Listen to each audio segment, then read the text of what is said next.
Hello everyone, welcome back to my channel love contract का next episode लेकर आई हूँ। प्लीज़ चैनल को सब्सक्राइब करना, लाइक करना एंड कमेंट करके बताना ये एफ कैसा लग रहा है आप सबको। पिछले एपिसोड में हमने देखा था विंग और वांगजी के शादी में एक स्पेशल गेस्ट आया है। अब वो कौन है हमें आगे पता चलेगा। चलिए शुरू करते हैं। नेक्स्ट मॉर्निंग विंग नींद से उठा। उसे बहुत ज़्यादा फ्रेश फील हो रहा था। इन 5 दिनों में जितना मज़ा किया है उसने, मतलब पार्टीज़ ये वो फ्रेंड्स के साथ जितना चिलअप करना था उसने सब किया। और ये सब करते वक्त ना वो बहुत थक चुका था। उसे एक बहुत लंबा रेस्ट की ज़रूरत था जिसके बाद वो शादी के लिए एकदम तैयार हो सके। इसलिए कल शाम से लेकर पूरी रात उसके पास कोई भी नहीं आया था, कोई भी नहीं। उसे किसी ने भी डिस्टर्ब नहीं किया। विंग ने खुद के साथ थोड़ा टाइम स्पेंड किया और फिर वो एक लंबा सा नींद के लिए बेड पर चला गया था। और उसका नींद सच में बहुत अच्छा हुआ था। सुबह सुबह उसे बहुत फ्रेश फील हो रहा था। उसके शरीर में थकावट का नामो निशान नहीं था। विंग जल्द से फ्रेश होने के लिए चला जाता है। फ्रेश होकर बाहर आते ही विंग को महसूस हुआ कि उसके डोर को नॉक किया जा रहा है। विंग ने डोर को अनलॉक किया और देखा तीनों ओमेगास उसके डोर के सामने खड़े हैं। निये हुएसांग, यानली और जियांगचंग। वो तीनों रेडी हो चुके हैं, मतलब ऐसे नॉर्मली, शादी के लिए नहीं। उन तीनों के साथ 2 और लोग थे। विंग इन्हें पहचानता है। इनमें से एक चाइना का नंबर 1 डिज़ाइनर है और दूसरा ऑब्वियसली स्टाइलिश है, जो विंग के मेकअप, हेयर ये सब कुछ देख रहे थे इतने दिनों से। विंग ज़्यादा नखरा नहीं दिखाता है, इसीलिए वो दोनों ही आराम से विंग को रेडी कर सकते हैं। उन्हें बहुत सारे लोगों को या फिर बहुत सारे असिस्टेंट लाने की कोई ज़रूरत नहीं है। इसलिए पार्टी से लेकर मतलब 5-6 दिनों से विंग को वो दोनों ही संभाल रहे हैं। हालांकि शादी के वक्त उन्हें कुछ अपने असिस्टेंट्स को लाना होगा, बट अभी नॉर्मल रिचुअल्स हो गए, इसलिए वो दोनों ही आए हैं विंग को रेडी करने के लिए। विंग ने उन्हें स्माइल के साथ अंदर बुलाया। वो विंग के लिए एक वाइट ड्रेस लेकर आए थे। ये एक चाइनीज़ ड्रेस है जो बहुत सुंदर तरीके से डेकोर किया गया था गोल्डन थ्रेड से, जो बहुत ज़्यादा आई कैचिंग लग रहा था। सुबह सुबह विंग को एकदम उगते हुए सूरज की तरह दिखना है। विंग को ऐसा महसूस हो रहा था इसे पहनने के बाद सच में वो ऐसा ही दिखेगा, बट उसने कुछ कहा नहीं, क्योंकि आज पूरा जितना भी फंक्शन होगा, जितने भी वो ड्रेसेस पहनने वाला है, ये सब कुछ अंकल ने डिसाइड किया है।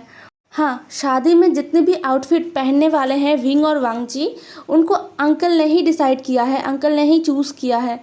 ऑब्वियसली मेन शादी के वक्त रेड कलर का ड्रेस ही पहनने वाले हैं विंग और वांगजी, बट उससे पहले ये वाइट ड्रेस भी उन्हें पहनना है। और अभी सुबह सुबह कुछ रिचुअल्स भी होंगे जो लैंड फैमिली के एकदम रिचुअल्स है, वो नॉर्मल चाइनीज़ फैमिलीज़ में नहीं मनाया जाता।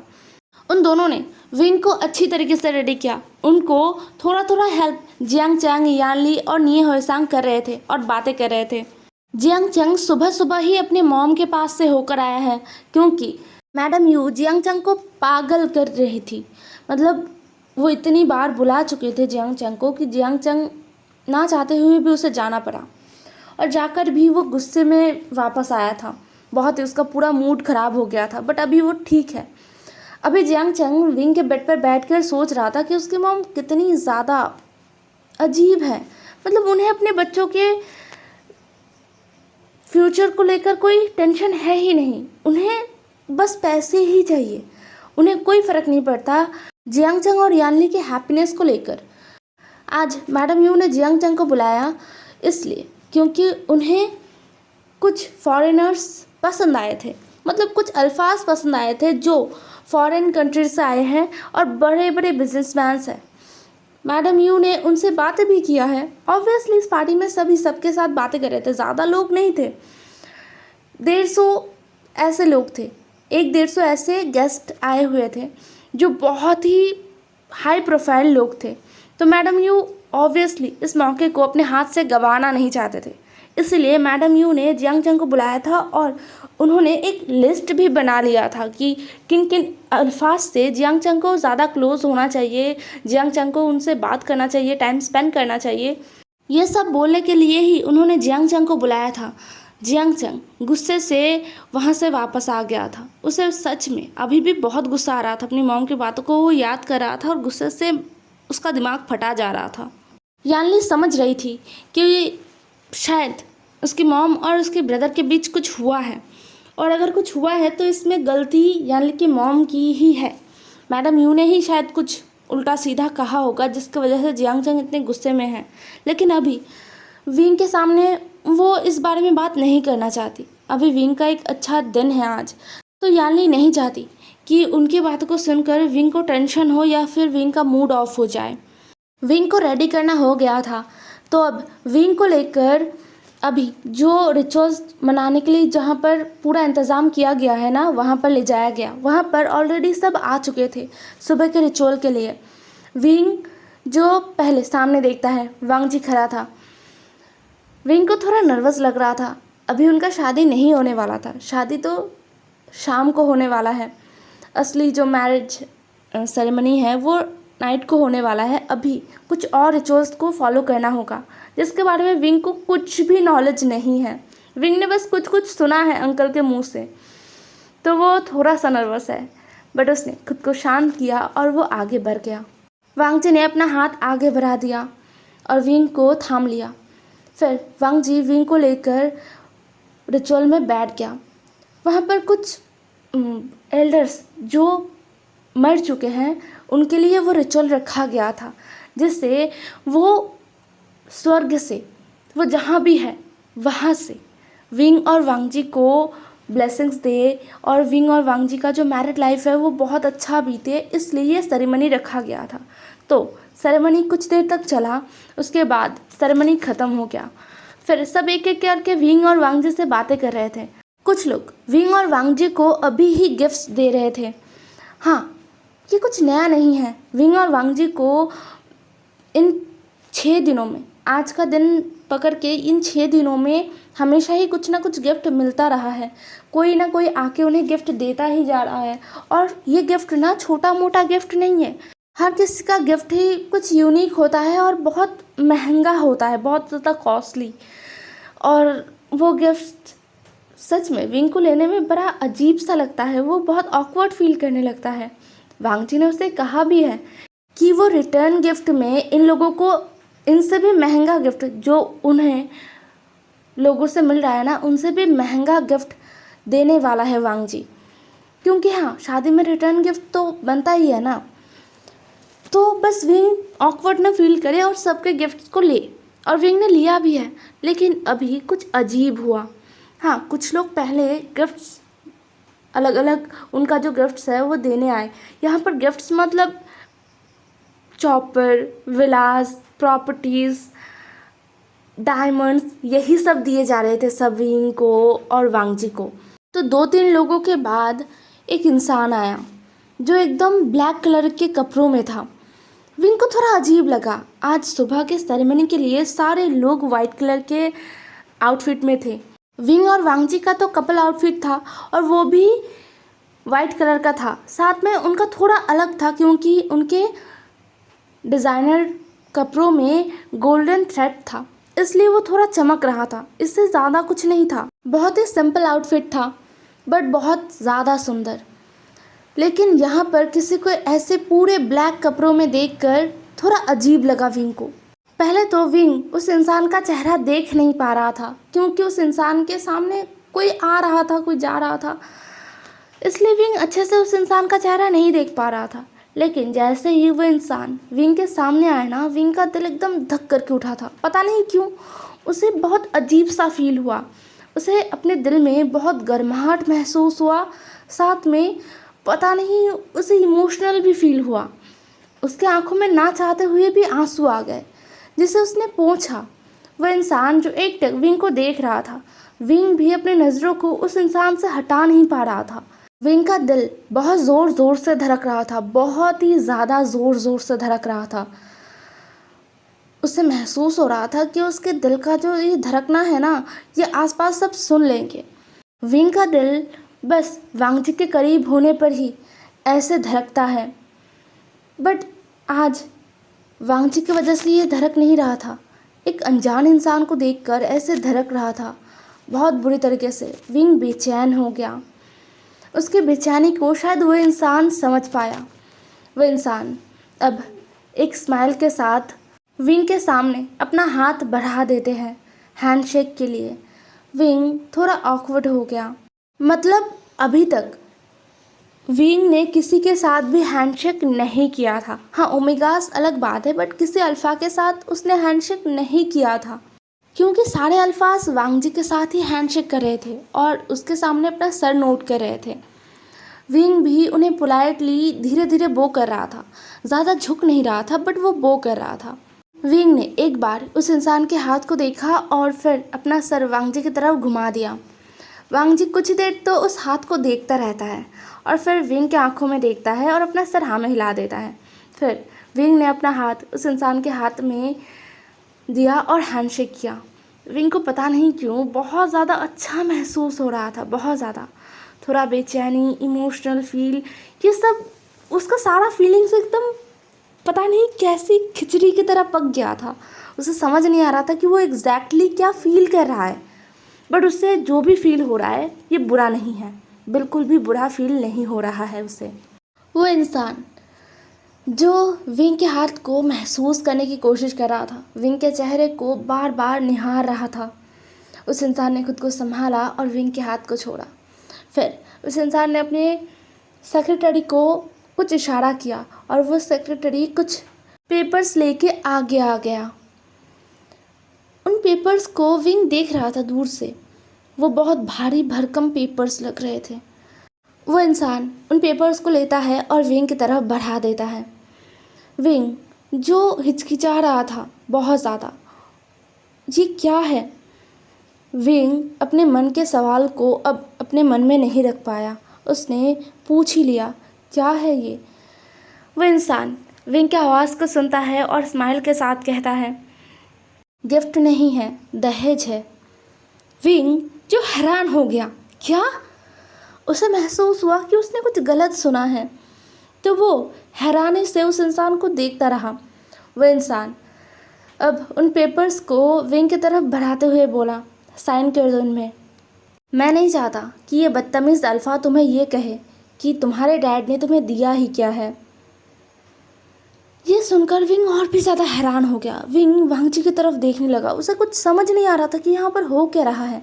वांग जी उस इंसान की बातों को सुनता है और अपना मुंह बिगाड़ते हुए बोलता है, बस 50% शेयर ही तो दे रहे हैं। वेट, क्या आपका कोई और बच्चा है? मतलब विंग का कोई ब्रदर और सिस्टर? मुझे तो नहीं लगता। विंग अकेला ही है, तो उसे 100% शेयर क्यों नहीं दे रहे? वह इंसान स्माइल करते हुए कहता है, मेरा सब कुछ विंग का ही है। 50% मैं इसलिए अभी दे रहा हूँ क्योंकि विंग अभी इसे संभालने लायक नहीं हुआ है। मेरे मरने के बाद बाकी 50% भी ऑटोमेटिक विंग का ही होगा। अब तक वांग जी और उस अल्फ़ा के बातों को सब सुन रहे थे और सब हैरान हो रहे थे, क्योंकि विंग को छोड़कर और निये हुएसांग को छोड़कर बाकी सभी उस अल्फ़ा को पहचानते हैं। ये अल्फ़ा वर्ल्ड के टॉप 10 बिजनेसमैन में आता है। वांग जी के साथ, मतलब लैंड कॉरपोरेशन के साथ इनकी कंपनी का एकदम जानी दुश्मनी है। मतलब ये दोनों कंपनी से ही पूरे साल जी जान लगा देते हैं एक दूसरे को पीछे धकेलने के लिए। दोनों कंपनीज राइवल है और इनके बॉसेस भी। तो अभी ये क्या हो रहा है? अंकल जो बहुत ही ज़्यादा शॉक्ड थे, वह सुबह सुबह इस इंसान को यहाँ पर देखकर बहुत हैरान हो गए थे और उन्हें गुस्सा भी आया था, क्योंकि ऑब्वियसली वो राइवल है। बट आज का दिन बहुत ही शुभ है और आज के दिन में अंकल बिल्कुल भी किसी पर भी गुस्सा नहीं करना चाहते थे, इसलिए वो शांत थे। लेकिन अभी जो हो रहा है ये सब कुछ उनके दिमाग के ऊपर से जा रहा है। अंकल अब चुप नहीं रहते। वो आगे आते हैं और कहते हैं, वांग जी, मिस्टर वी यहाँ पर क्या कर रहे हैं? वांग जी ने अपने अंकल की तरफ देखा और बोला, वो अपने बेटे के वेडिंग में आए हैं, मैं उन्हें मना थोड़ी कर सकता हूँ। अंकल जो बहुत कंफ्यूज हो गए, उन्होंने कहा, अपने बेटे की वेडिंग में? कौन है उनका बेटा? यहाँ पर तुम और विंग का ही तो वेडिंग हो रहा है और किसी का तो नहीं। अब मिस्टर वी लान कुरान की तरफ देखते हैं और कहते हैं, मिस्टर लान, आप मेरे बेटे के फादर इन लॉ जैसे हो। मैंने देखा है आप मेरे बेटे को कितना पसंद करते हैं और प्यार भी करते हैं, इसलिए हमारे कंपनी के बीच जो दुश्मनी है उसे भुलाकर एक नया रिश्ता जोड़ना चाहता हूँ। और वैसे भी मैंने अपने शेयर के 50% विंग को दे दिया है और बाकी के 50% मेरे मरने के बाद विंग का हो जाएगा। तो अब हम अपने दुश्मनी को भुलाकर एक अच्छे रिश्ते को शुरू कर सकते हैं। विंग जो पूरा टाइम एकदम अपना मुंह खोले हैरानी से सब कुछ देखे जा रहा था, वो क्या रिएक्ट करे उसे कुछ समझ नहीं आ रहा था। उसे बिल्कुल भी समझ नहीं आ रहा था कि ये इंसान क्या कह रहा है। लेकिन अब विंग का पेशेंस ख़त्म हो गया। अंकल जो कुछ कहने वाले थे उससे पहले ही विंग ने कहा, शट अप, एकदम चुप, सब चुप हो जाइए। क्या हो क्या रहा है यहाँ पर? वांग जी क्या बकवास किए जा रहे हो तुम? वांग जी जो विंग को देखता है और कहता है, विंग कोई मजाक नहीं हो रहा है यहाँ पर। विंग कुछ और कह पाता वांग जी से या फिर गुस्सा और दिखा पाता उससे पहले ही मिस्टर वी विंग के पास आए और उन्होंने विंग का हाथ पकड़ लिया। विंग पता नहीं क्यों उसे गुस्सा भी आ रहा था और साथ में वो अपने शरीर में ना कुछ महसूस नहीं कर पा रहा था। मिस्टर वी ने विंग का हाथ पकड़ा हुआ था। विंग चाहता तो अपना हाथ झटके से उनके हाथों से अलग कर सकता था, क्योंकि मिस्टर वी ने बहुत ही प्यार से विंग का हाथ पकड़ा था। लेकिन विंग जैसे उसके शरीर में ताकत है ही नहीं, विंग मिस्टर वी के हाथ से अपना हाथ निकाल ही नहीं पा रहा था। मिस्टर वी अब विंग को लेकर सबके सामने कुछ दूर आगे जाते हैं और विंग का हाथ ऊपर करते हुए कहते हैं, hey everyone, meet my sunshine. Wing मेरा बायोलॉजिकल सन है, तो प्लीज़ आप सभी उसे ब्लेसिंग्स दीजिए बहुत सारा। वो आज अपने नए लाइफ को शुरू करने वाला है। एंड आई नो अभी बहुत सारे ऐसे लोग हैं जो गॉसिप करने वाले हैं कि विंग मेरा बायोलॉजिकल सन कैसे हुआ।